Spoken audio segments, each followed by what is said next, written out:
एक गल्ला व्यापारी नीलेश राज की लूट के क्रम में गोली मार दी गई थी। थाना में कांड संख्या 444-23 ये दर्ज किया गया था, पीआर पर रिलीज किया, पर फिर जो टेक्निकल एविडेंस आए उनके आधार पर हम लोगों ने इनको अरेस्ट कर लिया है।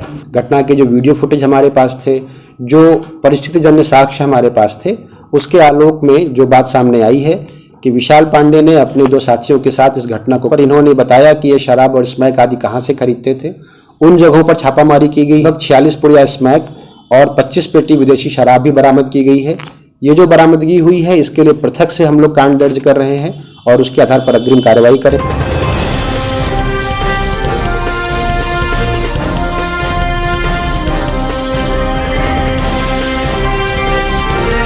नमस्कार, आप देख रहे हैं आज दैनिक लाइव न्यूज। गल्ला व्यवसायी से लूटपाट मामले का पुलिस ने किया खुलासा।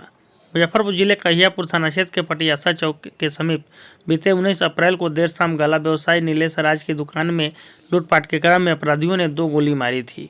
इसकी निजी अस्पताल में इलाज के दौरान मौत हो गई थी। इस मामले में पुलिस ने 20 अप्रैल को सुसंगत धाराओं में केस दर्ज कर एसएसपी राकेश कुमार के निर्देश पर एक विशेष टीम गठन किया गया। इस टीम में leader city SP Amrendra Pratap Singh को बनाया गया। साथ ही साथ इस टीम में नगर डीएसपी राघव दयाल, अहियापुर के थानेदार अरुण कुमार और डीआईजी को टीम में शामिल किया गया। टीम ने सूचना संकलन के दौरान उक्त थाना क्षेत्र के बखरी टरमा के रहने वाले अपराध करने वाले विशाल पांडे को तकनीकी शास्त्रों के आधार पर नई दिल्ली से विशेष टीम उठाकर मुजफ्फरपुर लाई और गहन पूछताछ शुरू कर दी। पूछताछ के दौरान कुछ खास नहीं मिलने पर पुलिस ने निर्दोष समझकर पीआर बाउंड पर छोड़ दिया, लेकिन तकनीकी कई संदिग्ध साक्ष्य पाया गया, जिसके आधार पर पुनः गिरफ्तार किया गया तो पूरे कांड का उद्भेदन हो सका। अपराधी विशाल ने स्वीकार किया कि 2 और अन्य अपराधियों के साथ मिलकर इस घटना को अंजाम दिया। साथ ही साथ पुलिस को यह बताया कि इस घटना में पूर्व स्मैक और शराब की एक खेप मंगाई गई थी। तत्पश्चात उसकी निशानदेही पर पुलिस ने अहियापुर थाना क्षेत्र के गरहार चौक के रहने वाले कारोबारी जितेंद्र कुमार सिंह को घर से छापेमारी के दौरान पुलिस ने 46 पुड़िया स्मैक और करीब 25 पेटी अवैध शराब बरामद की। साथ ही अपराधी विशाल पांडे के घर से पुलिस ने छापेमारी के क्रम घटना में प्रयुक्त आग्नेयास्त्र एवं कारतूस भी बरामद कर लिया। पकड़े गए अपराधी विशाल पांडे का पूर्व से भी रहा है आपराधिक इतिहास, करीब 9 मामले में रहा। नमस्कार। मोतीपुर के लिए बहुत बड़ा खुशखबरी यह है कि कुशवाहा हेल्थ केयर में डॉक्टर मिथुन कुमार नवजात एवं शिशु रोग विशेषज्ञ, समय सोमवार, बुधवार, शुक्रवार एवं रविवार 10 बजे से 2 बजे तक, गुरुवार एवं शनिवार को 1 बजे से 5 बजे समय शाम तक, मंगलवार बंद, स्थान हॉस्पिटल रोड मोतीपुर। धन्यवाद। संलिप्त पुलिस ने इस घटना में अपराधी विशाल पांडे के एक दोषी देसी पिस्तौल और 2 गोली 46 पुड़िया स्मैक 25 पेटी अवैध शराब बरामद करने की बात कही है।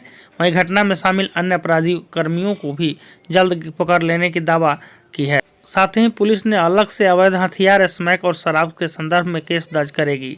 पूरे मामले में सिटी एसपी अमरेंद्र प्रताप सिंह ने प्रेस कॉन्फ्रेंस कर विस्तार से जानकारी दी और क्या कहा उन्होंने, देखिए रिपोर्ट। दिनांक 19 को अहियापुर थाना अंतर्गत पटियासा में जो घटना घटित हुई थी, जिसमें एक गल्ला व्यापारी नीलेश राज की लूट के क्रम में गोली मार दी गई थी और फिर उन्हें जख्मी हालत में मां जानकी अस्पताल में भर्ती कराया गया था, जहां उनका देहांत हो गया था।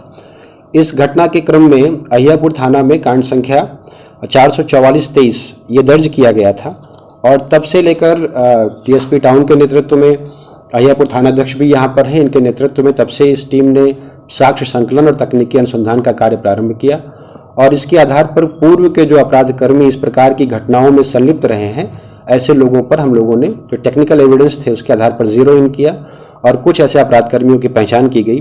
पूछताछ के लिए विशाल पांडे पिता राजेश पांडे हैं, ये अहियापुर थाना अंतर्गत बखरी टरमा के रहने वाले हैं। इनको नई दिल्ली में संगम विहार से लाया गया था पूछताछ के आधार पर। प्रारंभिक पूछताछ के आधार पर बहुत सारी बातें सामने नहीं आ पाई और फिर इनको हम लोगों ने पीआर पर रिलीज किया, पर फिर जो टेक्निकल एविडेंस आए उनके आधार पर हम लोगों ने इनको अरेस्ट कर लिया है और जो इनसे पूछताछ की गई है उसके आधार पर पुनः जो घटना हुई, घटना के जो वीडियो फुटेज हमारे पास थे, जो परिस्थितिजन्य साक्ष्य हमारे पास थे, उसके आलोक में जो बात सामने आई है कि विशाल पांडे ने अपने 2 साथियों के साथ इस घटना को कारित किया। बाइक से वहां पर गए थे और संभवतः उस समय नशे में थे। पूछताछ के आधार पर इन्होंने बताया कि ये शराब और स्मैक आदि कहाँ से खरीदते थे। उन जगहों पर छापामारी की गई है और छापामारी के क्रम में लगभग 46 पुड़िया स्मैक और 25 पेटी विदेशी शराब भी बरामद की गई है। ये जो बरामदगी हुई है इसके लिए पृथक से हम लोग कांड दर्ज कर रहे हैं और उसके आधार पर अग्रिम कार्रवाई करेंगे। तो अभी तक जो ये विशाल पांडे हम लोगों को इस कांड में गिरफ्तार हुए हैं, इनके पिता का नाम राजेश पांडे है। इनका विस्तृत आपराधिक इतिहास है।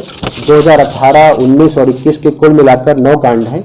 इन सारी चीज़ों की सूची हम लोग आपको दे रहे हैं। इस कांड में इनके साथ 2 इनके साथी और संलिप्त रहे हैं जिनकी गिरफ्तारी के लिए हम लोग की टीमें प्रयासरत हैं और जल्द ही जब कांड का उद्भेदन हो चुका है तो बाकी लोगों की गिरफ्तारी भी कर ली जाएगी और वो सूचना भी हम लोग आपसे शेयर करेंगे। लूट का कोई रकम वगैरह बरामद है जो कैसे लूटा गया था? देखिए, जब ये जो घटना हुई है इसमें जो 3 लोग कुल मिलाकर अभी तक हम लोग की जानकारी के हिसाब से शामिल थे। तो इस घटना में इनके पास से जो हथियार विशाल पांडे ने इस्तेमाल किया था वो बरामद हो गया है। लूट की रकम, कुछ रकम लगभग 10,000 के आसपास विशाल पांडे का कहना है कि 7,000 रुपये इन्होंने लिए थे। प्राथमिकी में 1.5 लाख की रकम आई थी, लेकिन रकम हम लोगों के पास इसलिए बरामद नहीं हो पाई है क्योंकि ये घटना करने के बाद दिल्ली भाग गए थे। तो वहाँ इनका कहना है कि हमने वो रकम वहीं पर अपनी अय्याशी के कामों में खर्च कर दी है और वहाँ से पूछताछ के लिए उनको लाया गया था, तो वहाँ पर यह रकम हम लोग बरामद नहीं कर पाए हैं। तो रकम बरामद नहीं हुई, लेकिन घटना में प्रयुक्त जो उनका हथियार है जो इन्होंने इस्तेमाल किया है वो बरामद हो गया है। और कौन से किस प्रकार के कपड़े पहने थे, क्या चीज़ें हैं, इन लोगों का टावर लोकेशन क्या है, ये सब चीज़ें हम लोग साक्ष्य के रूप में अपनी कांडनकी में दर्ज कर न्यायालय के समक्ष प्रस्तुत करेंगे। तो घटना के पीछे मोटिव क्या था जो पूछताछ? अब घटना के पीछे यही मोटिव अभी तक समझ में आया कि ये लोग बहुत 3 लोगों में से कम 2 लोग तो स्मैक के नशे में उस समय थे और इनको लग रहा था कि कुछ पैसे वहां से मिल सकते हैं। तो इन लोगों ने उस स्थान की पहले भी रेकी की थी और वहां पर गए थे। इन्होंने अनुमान लगाया था कि वहां पर कुछ रकम ये लोग रखते हैं और लूट करने के क्रम के लिए ही इन्होंने इस घटना को कारित किया था। इनका कोई आपराधिक गिरोह भी है जो इस तरह की घटनाओं को अंजाम? आपराधिक गिरोह मैंने जैसे बताया आपको कि विशाल पांडे का विस्तृत आपराधिक इतिहास है। अभी तक 9 कांड, उसमें कुछ NDPS के भी हैं, आर्म्स एक्ट के भी हैं और इस प्रकार की घटनाओं के भी हैं, वो हमको मिल चुके हैं।